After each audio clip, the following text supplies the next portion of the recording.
Paano tayo matambok kung di tayo cultivate? Kanang tanong. Sige, ayon, usa sa pag-cultivate, bubuan na to. Di ba? O di mo bubuan ang tanong, mabuhi ba, matambok ba? Dili. Do not expect. Kung ang tawag ganin mo disobey sa Dios, do not expect of blessing.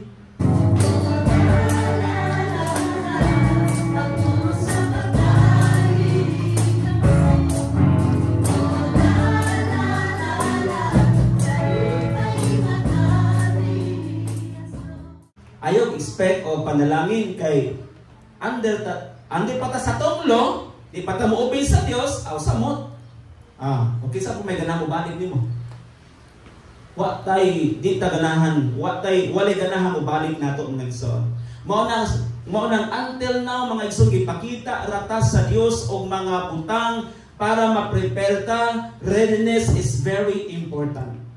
Usa sa atong pag-prepare kaning gitawag nato embracing the significance, embracing mga igsoon, cultivating a heart of worship diha sa Ginoo. Muna atong ibutang sa itong una-una mga igsoon, every now and then, hallelujah, imong gibuhat na tungod kay naay naglantaw nimong dako kay mga mata. It's more than a CCTV.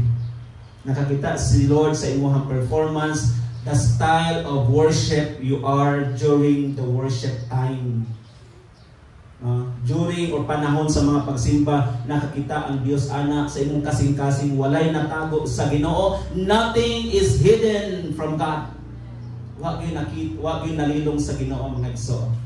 Muna nganong niabot ang Isaiah 55 because nakita niya nga dunay mga tao nga dili limpyo o hunahuna, ipod limpyo kasing-kasing. Let us always cultivate the way we worship God. Unang ningon sa John chapter 6, ang magsimba sa Dios, magsimba diha sa Espiritu kamatuoran. Because worship is all about God, not all about men. No? Muna ang essence sa pagsimba. Ang gusto sa Dios na imo siya mapahimutan. Ug mao ni mga igsoon ang ato ang dako kay preparasyon sa atong buhi nga Dios. Purity of the bride. Ang putli sa usa ka pangasaunon mga igsoon. Gawas nga mayong putli mga igsoon, adorning with righteousness. Puno sa pagkamatarong, puno sa pagkabalaan mga igsoon. Muna gitawag na to living a life of holiness. Mao na mga igsoon, living a life of holiness. Kinabuhi na pagkabalaan. Kay diha na to makita mo na mga igsoon, usahay manaway ta aning grupo sa mga tao nga ang ilahang mga sininya abot diris pikod. Abot diris taas ang ilahang ilahang buhok. Because mo na ilang practice that is cultivating life of holiness. Na? Mo na ingon ana mga igsoon. So, mo reflect mga igsoon kung unsa gyud sila kasinsiro sa ilahang pagsimbas Ginoo. That's it. No? Pag-abot sa itong pagsimba, labinas buntag, porma kayo ta. Pag-abot sa hapon, awa na, dito na, mga hubag na. Kasabot kung si mga hubag, makita na ng mga usahay, mag-crop top na. Dili, parehas na, imitin na to. Because when we are facing the holiness of God, usahay, makakita, makahuna-una ang lampor may dili mao. Porma kayo ba? So, muna nga, usahay niyo siya, kinsa ko rin makasala? Ang doer o ang observer? Sa doer po, hindi mo na intention nga para nga mo, kapuanon mo. Hindi mo pa na observer, ikaw man ko, nagkimo mga butang na lead na mo to sin, o nagdibati na. Pero para walay lalis, walay debate, sundo na to itong mga tao nga wala na kaingon sa pagpakasala. Muna mo abad galing hindi naman musimba dati nga naman. Moras gaya musimba ko, makasala ko ng pagpagihapon. Ano man, nakasala siya sa iyong nakita. Nakasala siya sa iyong nadungog. Because nga naman, ang church wala na practice of holiness. Kung maunay tinuod mga igsoon sa atong panahon karon. So kung mauna tinuod sa atong panahon karon, ato bang sundugon ang kalibutan? Ayaw sundugan ang kalibutan. Nga naman, because we are living a life of holiness. So kung nagkinabuhi ta sa kinabuhing pagkabalaan, pinaagi niini atong gipakita mga igsoon ang ebidensya sa atong pagtuo nga ang Dios buhi sa atong kinabuhi. Ebidensya nga ang Dios buhi sa atong kinabuhi, magkinabuhi ta nga puno sa pagkabalaan.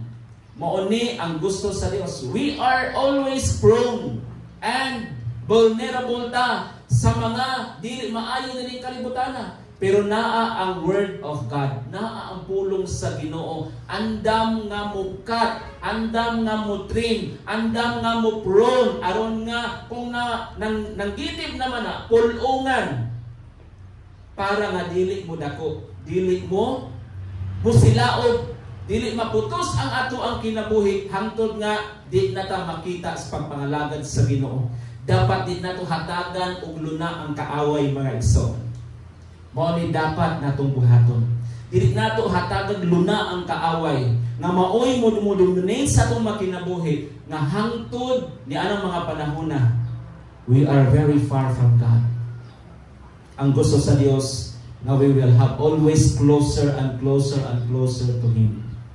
Hallelujah. Muna naatay repentance, naatay paghinulsol. Isaiah chapter 55. Muna gisulti sa Dios mga igsoon. Hallelujah. Then aside from that, let us have this commitment. No? Unsa man yung commitment? Kanang imuhang pakigsaad, kanang imuhang desire sa kinabuhi. Ang imong pangandoy mga igsoon nga you are going to seek. No? Unsa giingon diha katong niingon ang Dios, unsa giingon sa Isaiah nga dangop sa Ginoo. That is our commitment, our desire sa Dios. Muna itong pakigsaad sa Ginoo nga kanunatan mo dangop, dili lamang tungod panahon sa mga problema, tungod sa mga nasinatian sa uban, tungod kay doon natin gitawag og intuition mga igsoon, dili lamang diyan dapita kundi normally ato ang i-commit diya sa Ginoo. Lord, magkinaunsa man tabangi ko because I am so uncertain with this life. I do not know unsay mahitabo sa unahan, but I know nga ikaw nakabalo para sa ako a better and the best para sa ako munang ikaw dapat ako ang panganduyon sa akong kinabuhi. Munang akong i-commit ang akong kinabuhi diya kanimo. Once na i-commit nato atong kinabuhi diya sa Dios mga igsoon, I tell you that the Lord will always have a great and a good abundantly diha kanimo. Hallelujah. Wala og dili jud ka mo sa mga igsoon. Bisan atakihon pa ka daghang mga panulay nining kalibutan, dili og dili ka maunsa. No, bisan mga tumpang pa ang kabukiran mga igsoon. Mga likit pa na diha mga igsoon ang mga kayutaan saad sa Ginoo. Dili ka niya pasagdan. Pag matinud-anon sa Dios, gusto sa Ginoo nga nakay committed sa Dios. Pag matinud-anon sa Ginoo, ayaw sa tao. Kaya kung magmatinud-anon ka sa tao mga igsoon, mapulaan jud ka. Mapulaan ka mga igsoon sa pagduol ning dapita. Daghan ka birahon ka mga igsoon. Aron di ka kapadayon dinhi. Kanang mga butanga nga nakababag sa imong pagduol ning dapita, kana mga wala ra na kataw-an datas kaaway kay someday makauban ta niya. But actually that is not the plan of God for you. Dili na plano sa Dios sa imuha nga makauban nimo ang kaaway sa Ginoo. We are isolated. We are gikuanta kanang gipil kanang gilain ta mga igsoon. O gilain ka sa Ginoo. Bisan sa una-una mga igsoon ayaw gyud buhata. Bisan sa una-una naay alagad sa Ginoo. Di lang sa una-una ha. They are working in God's vineyard. Nanganak na sila. Na sila mga ministry, lig-on kay sila sa pagpangalagad sa Ginoo. Night times tungod kay mga problema sa church. Bisan ang mga congregation nag-abot-abot na, nag-apil-apil na tungod kay naay mga congregationalist karon nga buot mo petition of pastor, buot mo petition of leader. Naay mga ingon ana, kamo pwede mo ka petition diri nako. Diri namo mga igsoon. Pwede sa uban ingon ana, pero kung ang Dios imong gialagaran, nganong mo petition tag alagad sa Dios? Kinsa ka nga mo petition? Who are you by the way? What is your role? Unsa imong papel? Tungod kay di ka ganahan niya? Tungod kay anointing ra gyud siya kaayo. Nababa mo diha? we don't have the power and authority to petition the servant of God. So nangalagad sila mga igsoon. Night times tungod kay murag nauna nila nga nganong katong mga wala nangalagad sa Ginoo, nganong wala sila gisulay, nganong wala mga problema nila. Tawa ilang kinabuhi. Whereas kami nga nabuhat mi para sa Ginoo, nganong mao pa rin nahitabo sa ako. Night times mga igsoon. They talk with the wife. Nagsabot sila nga muundan sa pagpangalagad sa Diyos. Nagsabot yun sila. They plan for stopping to serve the Lord. Remember hari sa tanang mga hari. Pero wala pa umaigsoon. When they traveled, nagpauli sila. Naaksidente sila. Ibantay mo atong sa Aans, naaksidente itong pulis.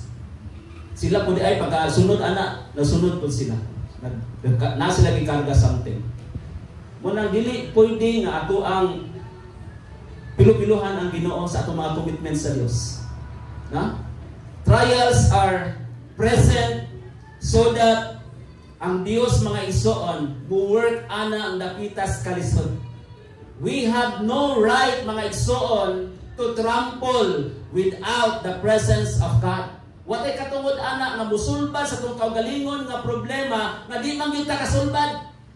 Pero dapat tandaan natong dakong gahom o otoridad ang Dios kay adunay mahimo ang Ginoo sa atong kinabuhi.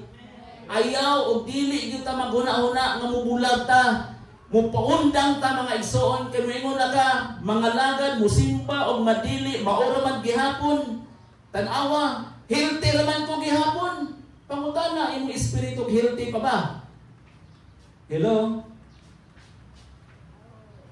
You have to evaluate. Let us evaluate ourselves, mga igsoon. Ang commitment, mga igsoon, o sani kahikot. Bisan kusukusuon tas mga problema pagsulay, magpabilintang mo barog. Amen. Hallelujah. Pagpag sa Ginoo. Tanawa tong linog sa Thailand, 7.7 magnitude. Dunay mga hotel, dunay mga building na nakulaps. Pero doon ay mga building nag-ana-ana ra, wala na collapse. Sa imong pagtuo mga igsoon, kung ikaw walay commitment sa Ginoo, may sama ka sa usa ka building na tupong sila katasa, pwede kang makollapse in a single seconds. Pwede kang makollapse right now sa imong gibarugan. Dapat commitment nato na agyod ang foundation sa Ginoo nga mao si Jesus. Kay mao lang gini ang ato ang assurance mga igsoon. And we are praying and hoping the blessed hope nga mobalik si Jesus Christ mga igsoon, then rapture will take place. Mao ni ang atong paglaom. Munang hupta nato ning saad sa Ginoo nga kitang tanan nga niya karon dinhi makauban nato, makauban tang tanan sa pagbalik sa Ginoo. Uni dako atong paglaom mga igsoon. And this is our worship. This is our motivation mga igsoon. Nganong lang pamantala na kasi natin tas pagkamaayos Ginoo.